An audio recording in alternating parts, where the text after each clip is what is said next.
వంట గ్యాస్ సిలిండర్పై రాయితీని ప్రత్యక్ష నగదు బదిలీ ద్వారా అందించడం ద్వారా 2 ఏళ్లలో దేశ ఖజానాకు 21,261 కోట్ల రూపాయల సొమ్ము మిగిలిందని కేంద్ర ప్రభుత్వం స్పష్టం చేసింది.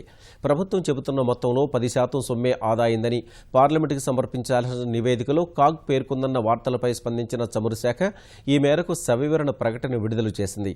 ప్రత్యక్ష నగదు బదిలీ విధానం అమలు ద్వారా 3,34 లక్షల బోగస్ వినియోగదారులను గుర్తించి వారి ఖాతాల్ని రద్దు చేశామని, తద్వారా 2014-2015లో 14,818 కోట్లు, 2015-2016లో 6,443 కోట్ల రూపాయల మేర ఆదా అయిందని కేంద్రం తెలిపింది.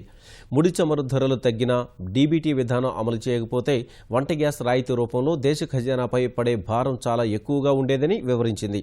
డీబీటీ అమలు తర్వాత రాయితీయేతర వంట గ్యాస్ సిలిండర్ల అమ్మకాలు ఏడాదిలో 39.3% మేర పెరగడం ఆ విధానం సాధించిన విజయానికి నిదర్శనమని ప్రభుత్వ వర్గాలు చెప్పాయి.